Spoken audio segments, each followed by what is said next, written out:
So today I'm going to be showing you how to replace your alternator in this Acura RDX. This one is a 2007, it's a turbo. Let's check it out.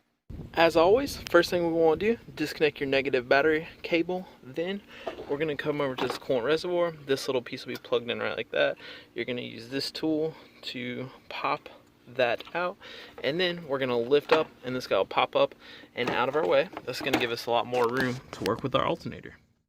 And the next thing I did here is I pulled this power steering pump up and out of my way, and then it was also connected over here. I just kind of moved the hose out of my way, and you can see I've almost got the belt off. I kept it there so you could see real well. There is, okay, right at the end of my finger, that is where the tensioner is, that pulley right there. It's a 14, I have one wrench on it, and then over here you can see I put a wrench on a wrench, and then I kind of pulled it forward that way.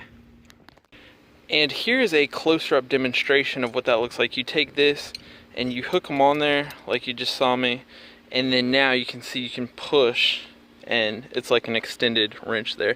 So you did that, and we're still not gonna get a good shot, but you saw it earlier. Next thing I did was you had two 10mm, one here, to get this fan up and out of your way. I'll show you the connector I had to do when I get this out. I bent this up just a little bit, make it a little bit faster. So we're gonna pull this guy up, and you can see right down here there was a connector. Your connector is sitting right down there at the end of my finger. You just squeeze and pull, and then we'll be able to pull this guy out of our way, and this will give us way more room to work with. So it's just got two bolts under here.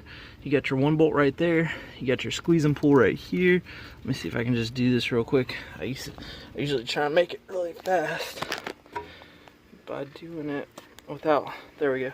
So you just take that off, and then we're gonna have one, probably like a nut right there. Take that guy off, that'll come off, and we'll just pull this alternator right out. Okay, now we can see the bolt right there. That one's real easy. I got my wires off. Now right here, you can see I got my socket on it, and then you can see the other one. You just take those two bolts off, and this guy literally just pulls right on up through there. Alright guys, and this is it. So we got it unbolted. Now we're just gonna grab it, we're gonna twist, and ta-da!